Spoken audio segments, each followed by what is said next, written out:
Hi అండి. ఈరోజు మీకోసం ఒక కథ. మరి కథలోకి వెళ్తే, జీవితంలో ప్రయోజకుడయ్యి కన్న తల్లిదండ్రుల్ని సమాజంలో గొప్ప స్థాయిలో నిలబెడతారని ఆశలు పెట్టుకుని పిల్లల జీవితం గడుపుతూ వాళ్ళ భవిష్యత్తు గురించి కలలు కంటున్న ఆ తల్లి ఆశల సౌదాన్ని కన్న కొడుకే కూల్చేస్తూ ఆ తల్లి కళ్ళ ఎదుటే మరో నిండు జీవితాన్ని నాశనం చేస్తుంటే కన్న కొడుకేగా అన్న తప్పును సమర్థిస్తుందా? ఇంకా ఎంతసేపు అనన్య అన్న తల్లి అవంతి పిలుపుతో బయటకు వచ్చిన అనన్య, మనం వెళ్ళవలసింది 10 గంటలకు కదమ్మా, అయినా అక్కడికి ఎంతో మంది వస్తారు, వాళ్ళల్లో నేనే గొప్పగా కనిపించాలి కదా అని. గొప్పతనం అనేది వేసుకునే బట్టల్లో కాదు, చేసే పనుల్లో ఉంటుంది. అమ్మ చెప్పింది అక్షర సత్యం. ముందు అది తెలుసుకో అని తల మీద ఒకటి ఇచ్చాడు అనన్య అన్నయ్య కార్తీక్. చూడండి నాన్న, వీళ్ళు ఎలా అంటున్నారు. నీకేరా, నువ్వు నా బంగారు తల్లివి నాన్న, నువ్వెలా ఉన్నా బాగానే ఉంటావు అని కూతుర్ని సముదాయించి దాన్ని ఏడిపించింది చాలే కాని టైం అవుతుంది పదండి అని కారు తీయటానికి వెళ్ళాడు మోహన్ రావు. కారులో పిల్లలల్లరిని ఆనందాన్ని చూస్తున్నా అవంతి మనసు మాత్రం నిలకడగా ఉండట్లేదు. పిల్లల పక్కనే కూర్చొని ఉన్న తన ఆలోచనలు మాత్రం కారు వేగంతో పోటీ పడుతూ వెనక్కి వెళ్ళాయి. యూనివర్సిటీలో సీటు తెచ్చుకున్న కార్తీక్ని చూసి చాలా సంతోషం వేసింది. ఇలాంటి సంతోషాలు నాకు కొత్తేమి కాదు. నా భర్త, నా పిల్లలు ఏ విషయంలోనూ నన్ను బాధ పెట్టలేదు. కార్తీక్ తన 18 సంవత్సరాల వయసులోనే మాకెంతో మంచి పేరు తెచ్చిపెట్టాడు. తన చెల్లి విషయంలో కూడా ఎంతో బాధ్యతగా ఉంటాడు అని తన ఆనందాన్ని స్నేహితురాలతో పంచుకుంటూ ఉండగా అప్పుడే స్కూల్లోంచి అలసిపోయి వచ్చిన కూతుర్ని చూసి తర్వాత మాట్లాడతాను అని ఫోన్ పెట్టేసింది అవంతి. ఏమిటి నాన్న అంత నీరసంగా ఉన్నావు? ఇదిగో ముందు ఈ మంచినీళ్ళు తాగి కాళ్ళు చేతులు కడుక్కొనిరా, ఈలోపు నేను నీకు పాలు వేడి చేసి తీసుకువస్తాను. సరే అమ్మా అంటూ లోపలికి వెళ్ళి ఫ్రెష్ అయి వచ్చిన ఆయనకి పాలతో పాటు తనకెంతో ఇష్టమైన సునుండలు కూడా ఇచ్చింది. పాలు తాగుతున్న అన్నయ్యతో, ఇంత కష్టపడి ఆ స్పెషల్ క్లాసులకి 9th క్లాస్ నుంచే వెళ్ళటం అవసరమా నాన్న? ఎంత అలసిపోతున్నావో చూడు. నా తల్లి కడుపు నిండా తిని ఎన్ని రోజులవుతుంది? కూతురు తల నిమురుతో అంటుంది అవంతి. అన్నయ్యలాగా నాకు మంచి ర్యాంక్ రావాలంటే ఈ మాత్రం కష్టపడాలి కదమ్మా అని చదువుకోవడానికి లోపలికి వెళ్ళిపోతున్నా అన్నయ్య. అప్పుడే ఆఫీస్ నుండి ఇంటికి వచ్చిన మోహన్ రావు గారు సోఫాలో కూర్చొని ఏదో దీర్ఘాలోచనలో ఉన్న అవంతిని చూస్తూ, ఏంటి అవంతి, అంతలా ఏం ఆలోచిస్తున్నావు? ఒంట్లో ఏమైనా నలతగా ఉందా అంటూ తన పక్కనే కూర్చొని ప్రేమగా అవంతి చేతిని తన చేతుల్లోకి తీసుకుని అడుగుతాడు. అబ్బే, అలాంటిది ఏం లేదండి. మరి దేని గురించి ఆలోచన? మన అనన్య గురించి. నా చిట్టి తల్లికి ఏమైంది అంటూ కంగారుగా పైకి లేచి అనన్య రూమ్ వైపు వెళ్ళలోగా అవంతి చెయ్యి పట్టుకుని ఆపుతుంది. అయ్యో, ఏం కాలేదండి, ముందు నా మాట వినండి అంటూ లేచి మోహన్ రావు గారు చెయ్యి పట్టుకుని సోఫాలో కూర్చోబెడుతుంది. అబ్బా, ఒక క్షణం కంగారు పెట్టేశావు. సరే, ఇప్పుడు చెప్పు ఏంటి సంగతి అంటూ నిదానంగా అడుగుతాడు. అనన్య కూడా కార్తీక్ లాని తనకు ఫస్ట్ ర్యాంక్ రావాలని రేయింబవల్లో ఆ పుస్తకాల్ని పట్టుకుని వదలటమే లేదు. ఎందుకే అంత కష్టం అంటే నా మాట వినదాయేం? అన్నయ్యలాగా నాకు మంచి ర్యాంక్ రావాలి అంటుంది. ఇలా అయితే ఎలా చెప్పండి? అరే అవంతి, దీనికా ఇంత ఆలోచన? ఎవరైనా వాళ్ళ పిల్లలు చదవట్లేదు అని బాధపడతారు. నువ్వేంటి ఇలా రివర్స్లో చదువుతున్నారని బాధపడుతున్నావు? కొంతమంది పెద్దవాళ్ళు మంచి దారిలో వెళ్తూ ఉంటే ఆటోమేటిక్గా చిన్నవాళ్ళు కూడా అదే దారిలో వెళ్తారు. అందులో మన అనన్య ఏమీ మినహాయింపు కాదు. కార్తీక్ని చూస్తూ పెరిగింది కదా, అందుకే తనలా మంచి ర్యాంక్ తెచ్చుకోవాలి అని అనుకుంటుంది. అందుకే కష్టపడి చదువుకుంటుంది. అందులో తప్పేముంది? అదేదో తప్పులా ఆలోచిస్తున్నావు. అది తప్పని చెప్పటం లేదండి. పిల్లలు బాగా చదువుకొని మంచి స్థాయిలో ఉండటం కన్నా కావలసినది ఏముంటుందండి? కానీ చదివే లోకంగా ఉండి బయట ప్రపంచం ఏంటో ఎలా ఉంటుందో తెలుసుకోలేకపోతే ఎలా అండి? పుస్తక జ్ఞానం మంచిదేనండి, కాకపోతే ఎప్పుడు బడి పుస్తకాలే కాదు, అప్పుడప్పుడు విజ్ఞానాన్ని మెరుగుపరిచే నవల జ్ఞానం కూడా పెంచుకోవాలి. లోక జ్ఞానం కూడా ఉండాలి. కాసేపు స్నేహితులతో కూడా గడపాలి. అందరితో కలిసి ఆడుకోవాలి. సెలవులప్పుడైనా అమ్మమ్మ నానమ్మల ఇళ్ళకి వెళ్ళాలి. అంతేకాని ఎప్పుడు ఆ 4 గోడల మధ్యనే ఉంటూ ఏదో సాధిద్దామనుకుంటే తప్పు. పిల్లలకు చదువు ముఖ్యమే కానీ కేవలం చదివే జీవితం కాకూడదు. నా పిల్లలకి మంచి చెడు రెండిటి మధ్య వ్యత్యాసం తెలియాలి. విచక్షణ జ్ఞానం ఉండాలి. ఇప్పుడు లేదని కాదండి, కానీ చదువుని, బయట ప్రపంచాన్ని అన్నిటినీ కరెక్ట్గా మేనేజ్ చేసుకునే వాళ్ళకి ఉన్నంత తెలివితేటలు కేవలం పుస్తక జ్ఞానం ఉండి అది ర్యాంకుల కోసమే చదివే వారికి ఉండదండి. అదే విషయం కార్తీక్ చాలాసార్లు చెప్పాను, వాడు వినలేదు. ఇప్పుడు అనన్య కూడా అదే దారిలో వెళ్తానంటుంటే ఎలానా అనిపిస్తుంది. ఆ విషయమే ఆలోచిస్తున్నానండి. ఏం చదువులో ఏంటో పిల్లలు క్షణం కూడా ఊపిరి పీల్చుకోవటం లేదు. నువ్వు చెప్పింది నిజమే అవంతి. కార్తీక్ మంచిగా చదువుకుంటున్నాడు. కొందరిలా చెడు సహవాసాలకు బానిస కాలేదు అని సంతోషించానే కానీ ఇలా సమాజం గురించి ఏమాత్రం అవగాహన లేకుండా అవుతున్నాడని ఎప్పుడూ ఆలోచించలేదు. ఇందులో నా తప్పు కూడా ఉందేమో. ఇక నుంచి చిన్నగా అప్పుడప్పుడైనా ఇలాంటి విషయాలు నా పిల్లలకి తెలిసేలా అర్థమయ్యేలా చెబుతాను. సరే అండి, ఇప్పుడు ఈ విషయాలన్నీ వదిలేయండి. మీరు ఫ్రెష్ అయ్యారండి, నేను మీకు కాఫీ తీసుకువస్తాను అని తన పనిలో తాను నిమగ్నమైపోతుంది. చూస్తుండగానే అనన్య ద్వితీయ సంవత్సరం పరీక్షలు కూడా పూర్తయ్యాయి. కార్తీక్ కూడా కాలేజ్ ప్లేస్మెంట్స్లో మంచి ప్యాకేజ్తో కూడిన ఉద్యోగం వచ్చింది. అవంతి మోహన్ రావుల ఆనందానికి అవధులు లేవు. మోహన్ రావు పిల్లలకు బహుమతులు తీసుకురాగా అవంతి మాత్రం తన సంతోషాన్ని వంటల రూపంలో వ్యక్తం చేసింది. డైనింగ్ టేబుల్ మొత్తం కార్తీక్ అనన్యలకి ఇష్టమైన వంటకాలతో నిండిపోయింది. భోజనం అయిపోయిన తర్వాత అనన్య తన తల్లి చేసిన గులాబ్ జామ్ తింటూ, నాన్న, నా ఫ్రెండ్ సౌమ్య ఉందిగా, దాని బర్త్డే రేపు. మా ఎగ్జామ్స్ కూడా కంప్లీట్ అయ్యాయి కదా, అందుకే వాళ్ళ ఇంట్లో రేపు నైట్ పార్టీ ఇస్తుంది. నన్ను ఖచ్చితంగా రమ్మని చెప్పింది. నేను వెళ్తాను నాన్న, ప్లీజ్ ప్లీజ్. సరేరా తల్లి, నీ ఇష్టం అన్న మోహన్ రావు మాటలకి అప్పుడే అక్కడికి వచ్చిన అవంతి, ఎక్కడికే వెళ్ళేది, అయినా మీరు కూడా ఏంటండి అన్నీ తెలుసు కూడా దాన్ని వెళ్ళమంటున్నారు. అదీను ఉదయం కాక నైట్ అంటాం. రోజు టీవీలో చూస్తూనే ఉన్నాం ఏమేమి జరుగుతున్నాయో. అసలే రోజులు బాగలేవు. వాళ్ళు ఇలా నైట్ బయటకు వెళ్ళి ఇంటికి వచ్చేదాకా నాకు కంగారుగానే ఉంటుంది. పార్టీ లేవు, ఏమీ లేవు అని తన ఆందోళనను వ్యక్తం చేస్తుంది అవంతి. అన్నయ్యను అయితే ఎప్పుడైనా ఎక్కడికైనా పంపిస్తారు, నన్ను మాత్రం పంపించరు అని అనన్య కోపంగా తన గదిలోకి వెళ్ళిపోయింది. నువ్వు చెప్పింది నిజమే కావచ్చు అవంతి, కానీ పిల్లల చిన్న చిన్న ఆనందాలను కూడా దూరం చేస్తే వాళ్ళ మనసు ఎంత గాయపడుతుంది చెప్పు. ఏదైనా జరగరాని జరిగిన తర్వాత బాధపడ్డం కన్నా ముందే జాగ్రత్త పడ్డం నయమండి. అయినా నా పిల్లలను అర్థం చేసుకుంటారు. వాళ్ళు ఇప్పుడు బాధపడిన తర్వాత వారికి అర్థమవుతుంది. అదేంటి అవంతి అలా అంటున్నావు? కొన్నాళ్ళ క్రితం ఏమన్నావు గుర్తుందా? పిల్లలకు అన్ని విషయాలు తెలియాలి, అందరితో కలవాలి, పుస్తకాలతోనే గడపకూడదు అని అన్నావు. తర్వాత మనం కూడా వాళ్ళకు ఆ విషయాల మీద అవగాహన కూడా కల్పిస్తూ వచ్చాం.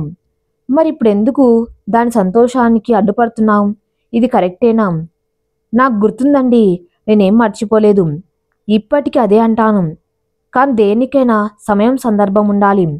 నేను వాళ్ళని ఏ విషయంలోనూ ఆపను. కానీ ఇప్పుడు అనన్య ఏం చిన్నపిల్ల కాదు, అలా అని అన్నీ తెలిసిన పిల్ల కాదు. ఏమీ తెలియకపోయినా అన్నీ మాకు తెలుసు అనుకునే వయసు దానిది.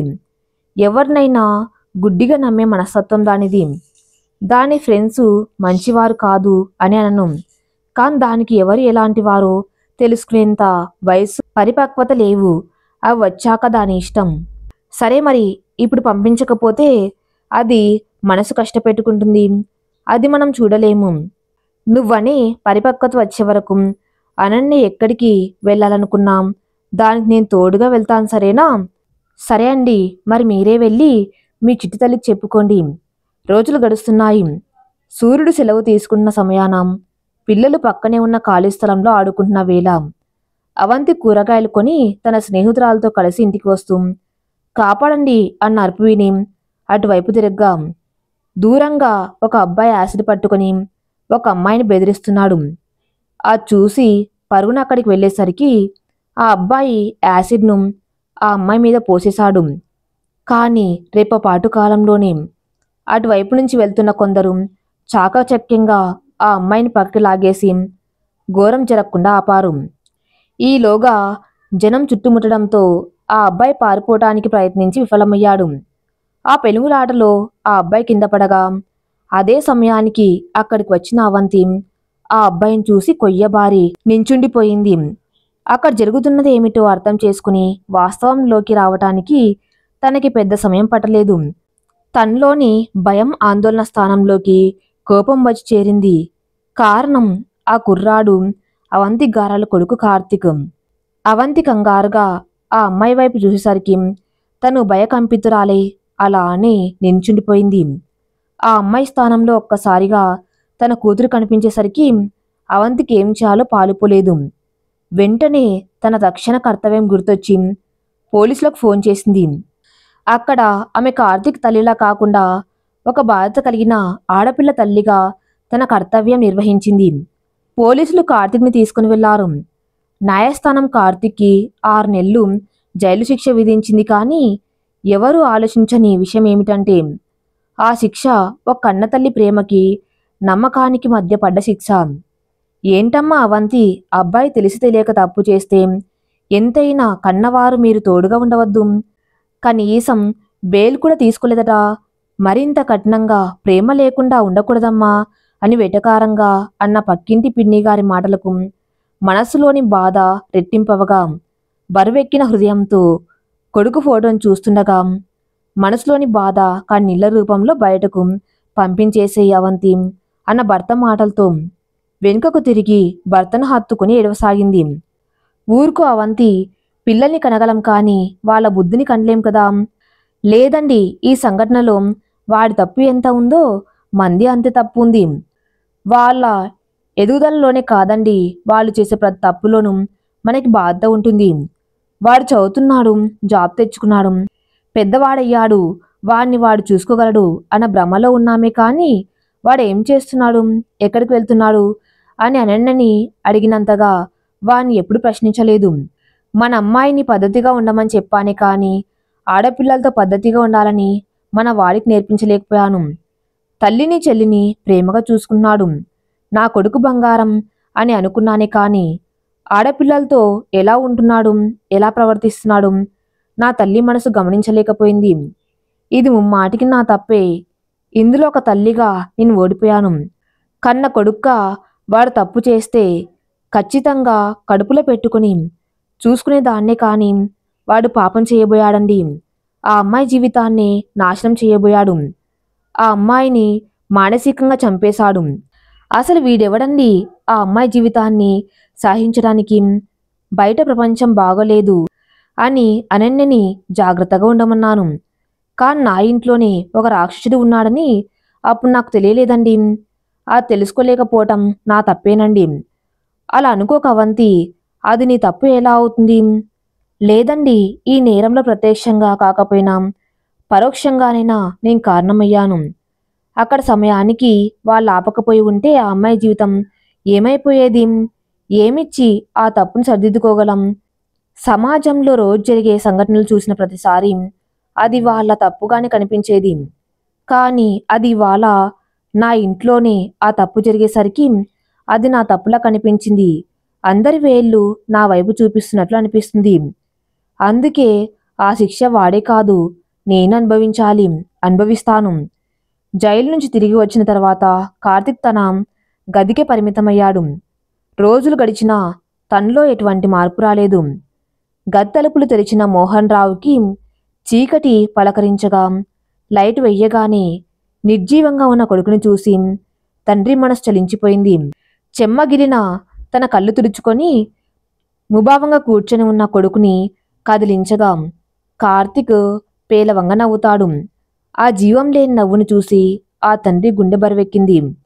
కాన్ తనని తాను సంభాళించుకొని, ఏంటి కార్తిక్, ఎన్నాళ్ళలో ఒంటరిగా గదిలో ఉండి నిన్ను శిక్షించుకుంటావు అన్న తండ్రి మాటలతో, ఇంకేం మిగిలింది నాన్న నా జీవితంలో? నన్ను జైలుకు పంపించి నా కెరియర్ని, నా పరువుని నాకు దూరం చేశారు. కనీసం నన్ను చూడ్డానికి కూడా మీరెవరు రాలేదు. అమ్మాయి ఇప్పటికీ నాతో మాట్లాడలేదు. నేను అంత తప్పు చేశాను నాన్న.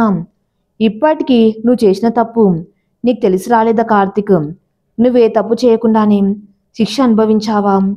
నీకు ఇంకా అర్థం కావటం లేదా కార్తీక్? నువ్వు క్షణికావేశంలో తీసుకున్న ఒక తప్పు నిర్ణయం వల్ల మీ రెండు జీవితాలతో ముడివేసుకున్న రెండు కుటుంబాలు కూడా చిన్న భిన్నమయ్యేవి. నీ ప్రేమను తిరస్కరించిన ఒకే ఒక కారణానికి ఆ అమ్మాయి జీవితమే లేకుండా చేద్దామనుకున్నావా? దాన్ని ప్రేమ అంటారా కార్తీక్? ప్రేమ అంటే ఒకరి ఇష్టమే కాదు, రెండు మనసులకు సంబంధించిన విషయం. అది నీకెందుకు తెలియలేదు? నీ చదువు నీకు ఆ సంస్కారం కూడా నేర్పించలేదా? మళ్ళీ మీ అమ్మ కోపంగా ఉంది అంటున్నావా? అది కోపం కాదురా, బాధ. నువ్వు ఇలా అవ్వటానికి కారణం తనేనేమో అనుకొని తనకు తాను వేసుకున్న శిష్యరాది. నువ్వు చేసిన తప్పుకి మీ అమ్మ ఆ అమ్మాయి వాళ్ళ ఇంటికి వెళ్ళి క్షమాపణ చెప్పి వచ్చినప్పటి నుంచి తను ఆ గదికే పరిమితమైంది. ఇంతకన్నా విడమర్చి చెప్పడానికి నువ్వింకా చిన్నపిల్లవాడివి కాదు కార్తీక్ అని చెప్పి వెళ్తూ వెనక్కి తిరిగి, ఆ స్థానంలో నీ చెల్లి ఉండి ఉంటే ఇప్పుడు మన కుటుంబం ఎలా ఉండేదో నీ ఊహకే వదిలేస్తున్న కార్తీక్ అని అక్కడి నుండి బాధగా వెళ్ళిపోతాడు మోహన్ రావు. తండ్రి చివరగా అన్న మాటలకి కార్తీక్ ఆలోచనలతో ఆ రోజు ముగుస్తుంది. కార్తీక్ మర్నాడు ఉదయమే అవంత్ దగ్గరకు వచ్చి, ఆ అమ్మ నన్ను క్షమించు అని చెప్పేలోగా, కార్తీక్ బయటికి వెళ్దాం నాతో రా అని అన్న తల్లితో, అది కాదమ్మా, ముందు నేను చెప్పేది ఒకసారి విను అన్న కార్తీక్ మాట కూడా వినకుండా అవంతి తనతో తీసుకుని వెళ్ళింది. అమ్మ ఎక్కడికి తీసుకువెళ్తుందో కార్తీక్ ఎంత ఆలోచించినా అర్థం కావటం లేదు.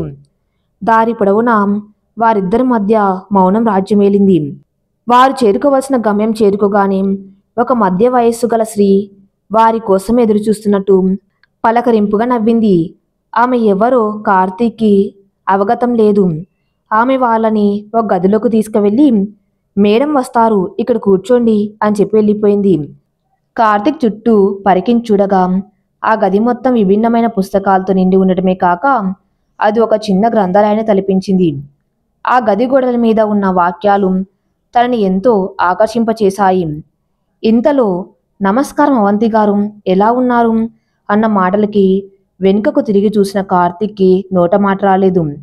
నమస్కారం మాధవి గారు, వీడు కార్తీక్ మా అబ్బాయి. Hello Karthik, I'm Madhavi.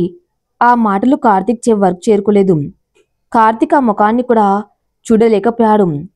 కారణం ఆమె ఒక యాసిడ్ బాధితురాలు. వాళ్ళు వచ్చింది ఒక యాసిడ్ సర్వేవర్ ఆర్గనైజేషన్కి. వెంటనే మాధవి, అవంతి గారు, నేను కార్తీక్తో కాసేపు మాట్లాడాలి అనుకున్నాను అని తనని బయటకు తీసుకువెళ్ళింది. కారిడార్లో నడుస్తూ, నీకు ఇప్పటికీ అర్థమైంది అని అనుకున్నాను కార్తీక్, నేను ఒక యాసిడ్ బాధితురాల్ని. నీలాగే నన్ను ప్రేమించిన ఒక వ్యక్తి తన ప్రేమను ఇలా వ్యక్తపరిచాడు. ఎలా అయితే నువ్వు నీ ప్రేమను చూపాలనుకున్నావో అచ్చం అలానే. మాధవి మాటలు కార్తీక్ గుండెని సూటిగా తాకాయి. నువ్వు నా ముఖం చూడగానే చూపు తిప్పుకున్నావు, కానీ నేను ఇలాంటి బహుమతులు రోజు స్వీకరిస్తూనే ఉన్నాను. నేను ఈ ముఖంతోనే జీవితాంతం గడపాలి, గడుపుతున్నాను కూడా. కానీ నాకు అర్థం కాని విషయం ఏమిటంటే, ఇదంతా చేసి మీరు సాధించింది ఏముంది చెప్పండి? ఆ అమ్మాయి ప్రేమను పొందగలిగారా? ఇదే నా కార్తీక్ ప్రేమంటే. అసలు ప్రేమంటే ఏంటో తెలుసా నీకు? కడుపున పుట్టిన వాళ్ళు అసమర్థులైన నిస్వార్థంగా ప్రేమించే తల్లిదండ్రులది. ప్రేమించిన వాళ్ళ కోసం ఎంత కష్టమైనా ఎంత కాలమైన ఓపికగా ప్రేమగా నిరీక్షిస్తూ వాళ్ళ ఇష్టాన్ని గౌరవించడమే ప్రేమంటే. ఇప్పటికైనా నువ్వు మారితే చాలు అని అనుకునే ఆ పిచ్చి తల్లిది ప్రేమంటే. నీ ప్రేమలో నిజాయితీ ఉండి ఉంటే తప్పకుండా నీ ప్రేమ నిన్ను చేరేది. కానీ ఒక్క క్షణమైనా మీరందరూ మనిషిగా ఆలోచించి ఉంటే నాలా ఇలా బలి కాకుండా ఉండేవారు. మీ ప్రేమని అంగీకరించలేదు. మీరు వేసే శిక్ష మరణశిక్ష కన్నా 1000 రెట్లు బాధని ఇస్తుంది. ఆ బాధ వర్ణనాతీతం. ఆ బాధ నుంచి బయటకు రావటం ఒక నరకంలా ఉంటుంది. ధైర్యంగా పోరాడి బయటకు వచ్చిన వారు కొందరైతే, పోరాడలేక బలైన వారు మరికొందరు. ఎందుకంటే ఈ సమాజం వారిని ఎలా స్వీకరిస్తుందో తెలియదు. తల్లి కొంగు చాటు నుంచి బయటికి వచ్చిన పసిబిడ్డని ప్రేమతో స్వీకరించిన సమాజం, శరీర గాయాలతో బయటకు వచ్చిన పసి మనసును మునుపులా ఆదరిస్తుందా ఈ సమాజం? పుట్టగానే భారమని పురిట్లోనే చిదిమేసేది కొందరైతే పెరిగి పెద్దయ్యాక వాళ్ళ ఆశలను చిదిమేసేది మరికొందరు. అలా అని మేము ఆగిపోలేదు కార్తీక్ అని తన ఎదురుగా ఉన్న గోడ వైపు చూపిస్తూ, ఇది మీరు బాధ పెట్టినా మేము సాధించిన విజయాలే కార్తీక్ అని మాధవి చెప్పిన వైపు చూస్తున్న కార్తీక్ కళ్ళని కన్నీళ్లు అడ్డుకున్నాయి. పక్కకు తిరగగానే తను ప్రేమించిన అమ్మాయి కళ్ళెదురు కనిపించగా తను చేసిన తప్పు వెయ్యబోయిన శిక్ష కనిపించేసరికి కన్నీళ్లతోనే తనకి క్షమాపణ చెప్పి అక్కడి నుంచి వెనుతిరిగిన కార్తీక్ తల్లి కనిపించగానే బరువెక్కిన హృదయంతో తల్లిని హత్తుకొని తను చెయ్యబోయిన తప్పు క్షమించరానిదని తెలుసుకొని బోర్న విలపించసాగాడు. కార్తీక్ తను చేసిన తప్పుల నుంచి జీవిత పాఠాలను నేర్చుకొని పీజీలోకి అడుగుపెట్టాడు. అలానే తన తప్పును తనకు తెలిపిన అదే యాసిడ్ సర్వైవర్ ఆర్గనైజేషన్కి యాక్టివ్ మెంబర్గా పనిచేస్తూ వాళ్ళ కోసం కృషి చేస్తున్నాడు. 5 సంవత్సరాల తర్వాత కార్తీక్ అదే కాలేజీలో లెక్చరర్గా చేస్తూ ఆర్గనైజేషన్ తరపున తాను చేసిన తప్పు ఎవరూ చేయకూడదు అన్న ఉద్దేశంతో కాలేజ్ పిల్లలకు మోటివేషన్ క్లాసెస్ ఇస్తున్నాడు. ఇదే కాకుండా యాసిడ్ గాయాలతో బాధపడ్డ వారే కాకుండా బాధించిన వారి భావాల మీద కూడా రీసెర్చ్ పూర్తి చేసి వాళ్ళు అలా చేయటానికి గల కారణాలు, వారిని ప్రేరేపించిన సంఘటనలు, బాధితుల మనోభావాలను వారు ఎదుర్కొన్న పరిస్థితుల మీద తను తెలుసుకున్న వాటి గురించి పుస్తకం రాసి దాన్ని విడుదల చేశాడు. ఆ పుస్తకం ఆ తక్కువ సమయంలోనే అత్యధిక కాపీలు అమ్ముడుపోగా అందరి మనసులో చెరగని ముద్రను వేసుకుంది. ఆ సమయంలోనే అభినందన సభ ఏర్పాటు చేయడం జరిగింది. తన కొడుకు రాసిన పుస్తకాన్ని చదువుతున్న అవంతి కళ్ళు సంతోషంతో చెమ్మగిల్లగా ఆ దూరం నుండి గమనించిన మోహన్ రావు తన వెనుకగా వచ్చి, ఇప్పుడు సంతోషమైన అవంతి, అప్పుడు నీ మనసు నీకు వేసిన ప్రశ్నలకు ఇప్పుడు నీకు సమాధానం దొరికినట్లే కదా. చీర కొంగుతో కన్నీటిని తుడుచుకుంటూ వెనుకకు తిరిగి, అవునండి, వాడు చేసిన తప్పు తెలుసుకొని మారితే చాలు అని అనుకున్నానే కానీ వాడు తను చేసిన తప్పును మరెవరూ చేయకూడదనుకున్నాడు. ఇప్పుడు నాకు చాలా సంతోషంగా ఉందండి. ఆ రోజు నేను ఓడిపోయాను కానీ ఈ రోజు నేను గెలిచాను. కాదు కాదు, వాడే నన్ను గెలిపించాడు. నిజమే అవంతి, ఆ రోజు నువ్వు తీసుకున్న నిర్ణయం తప్పని నిందించిన వాళ్ళే ఈనాడు వాణ్ణి అభినందిస్తున్నారు. బిడ్డని ఒక తల్లి తప్ప ఎవరు మార్చలేరేమో. మార్చలేరన్న మాట నిజమేననిపిస్తుంది అవంతి. వాడిని జైలు కూడా మార్చలేకపోయింది కానీ తల్లి మనసు మార్చింది. అలా నువ్వు చేసి ఉండకపోయి ఉంటే వాడి పేరులో ఉన్న వెలుగు వాడి జీవితంలో కనిపించేదే కాదు. నిజమేనండి, చాలా మందికి ఇది మంచి ఇది చెడు అని చెప్పి వాళ్ళు ఉండరు. ఉన్న మనలాంటి వాళ్ళు వాళ్ళ చిన్నతనం నుంచే మంచి చెడుల తారతమ్యాలు క్లుప్తంగా వివరించాలి. ఒకవేళ వారు చేసింది తప్పైనా సమాజం గురించి భయపడి దాన్ని కప్పిపుచ్చే ప్రయత్నం చేయకూడదు. అలా చేస్తే వాళ్ళ భవిష్యత్తు అయోమయంలో పడిపోవటమే కాక వాళ్ళు మారకపోగా ఇంకా ఎంతోమంది జీవితాలను బలి తీసుకునే అవకాశం ఉంటుంది. అందుకే తప్పైనా సరే మొదట్లోనే సర్దిద్దాలి. ఈ కాలం పిల్లలకి ఏది ఆగి ఆలోచించేంత ఓపిక ఉండటం లేదు. ఏ నిర్ణయమైనా క్షణాల్లోనే తీసేసుకుంటున్నారు. దానివల్ల జరిగే అనర్థాలను ఊహించలేకపోతున్నారు. వాళ్ళనుకున్న జరగకపోతే ప్రాణం తీయటానికైనా తీసుకోవడానికైనా వెనకాడడం లేదు సరికదా, వాళ్లతో ముడివేసుకున్న బంధాల గురించి కూడా ఆలోచించడం లేదు. అవును అవంతి, పిల్లలు అడక్కముందే అనవసరమైన బహుమతులు ఇస్తున్నామే కానీ వారికి అవసరమయ్యే మానవతా వివరాలు నేర్పించలేకపోతున్నాం. ఈ కాలం పిల్లలు అన్నీ త్వరగా నేర్చేసుకున్నారు. తప్పైనా సరే నిజమేనండి.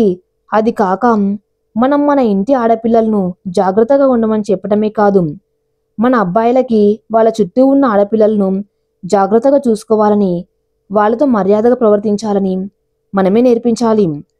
మీకు తెలుసా అండి, ఒకరోజు మన అనన్య నన్ను ఒక ప్రశ్న అడిగింది.